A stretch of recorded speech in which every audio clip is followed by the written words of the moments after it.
Let's light this house on fire. Four walls bound us no longer. We take us in the warmth of its blaze. Stand tall like vanilla pines. Every day is another try to choose to do more than survive. We could do more than survive. Ann Hamburger has been Executive Vice President for the Walt Disney Company and Artistic Director of one of the country's best-known regional theaters. But some of her most rewarding work has come as founder of En Garde Arts, a production company that creates documentary theater works for important issues in society. En Garde's newest production, Wilderness, shares the stories of 6 families on journeys to recovery from addiction, depression, and other mental health issues. Hamburger, who researched and co-wrote Wilderness with director Seth Bockley, speaks with John Mark Rafacz about the multimedia show set against a backdrop of troubled teenagers in outdoor therapy programs. Why did you want to help create a production about wilderness therapy? Well, the production's not about wilderness therapy. Wilderness therapy is the setting. The production is actually about relationships between parents and their teenage children and what happens when you have a child that kind of spirals off the rails due to any number of mental health issues and struggles. So it's really about the quest for connection within families, and when troubles arise, how one looks at oneself differently and how one needs to change in order to heal and make connection possible. So that's really much more that it's about. I mean, the unifying issue is that all of these families needed to perform an intervention and send their kids to wilderness therapy, and it arose out of my own personal experience with my son. But what made me want to spend 1.5 years with Seth Bockley interviewing parents and their kids across the country is because it's a very profound thing as a parent to look yourself in the mirror and say, my child needs more help than I can provide. And so I became very curious about what other people's stories were and set off to find out about those stories, and then collected interviews over the course of time that are the backbone of this piece. For people who aren't familiar with the term wilderness therapy, what is it? Population that we are focusing on is same-sex groups of adolescents who are basically taken into the high desert where they experience 24/7 therapy and they learn resiliency and the consequences of nature. It's a very nurturing atmosphere, very regulated in terms of when people get up and cooking together and sleeping under the stars. It's completely devoid of connection to any kind of technology. There's no running water out there, and people have to hike a lot and erect a tarp to sleep under, and they have visits with a professional therapist once a week, and then they have field guides who are trained, who are with them every day. And the groups are relatively small. They're anywhere from 6 to 10 kids in a group. The clients who stay out there can be out there anywhere from 9 weeks to 11 weeks to even longer, depending upon what the issues are. Most of the time, parents send their children to wilderness therapy as a last resort when they've tried everything else. Often, I know with my son, we had tried therapy and counselors and tutors and all kinds of things, and it got to the point where we just couldn't reach him, and this seemed like a viable alternative. And for us, it was successful. So the piece is actually trying to portray a whole broad array of family stories, which are very important. We didn't want it to be a piece just about drug addiction or a piece just about alcoholism or a piece just about depression.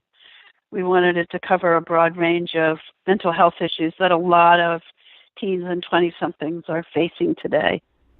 It's certainly an example of tough love.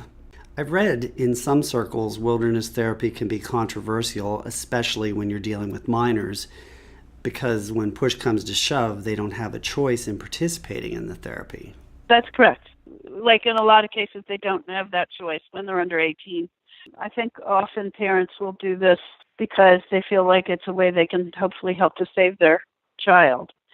So, I think in the about 20, 30 years ago, there were some very negative press that came out, and there were some wilderness therapy programs that were abusive, and that to some degree has followed wilderness therapy around. But most of these programs are very highly regulated, very nurturing, and very sensitive towards helping kids who are really cut off from their parents, each other, themselves, and helping them to learn how to heal. It's not always successful.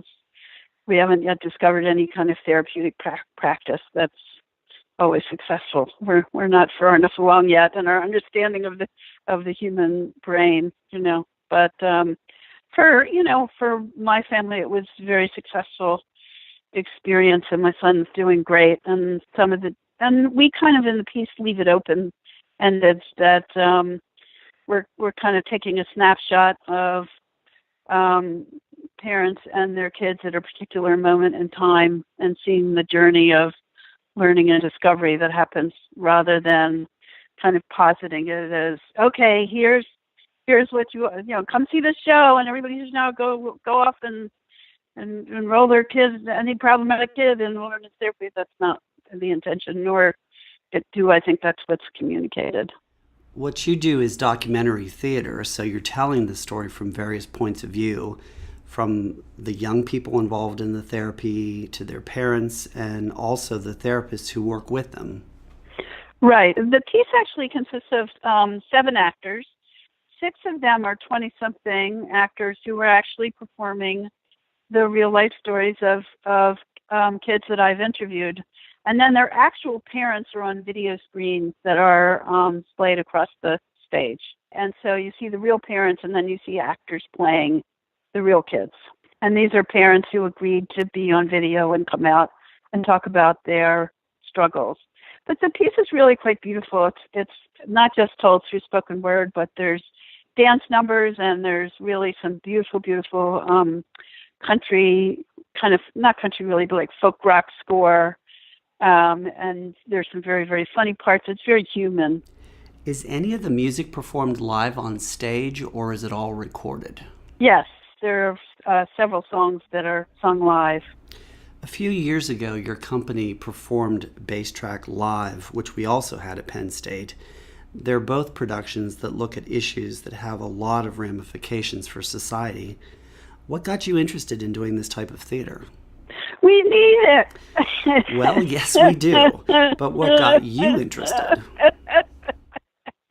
I think I want to do what's needed. I've been around a long time.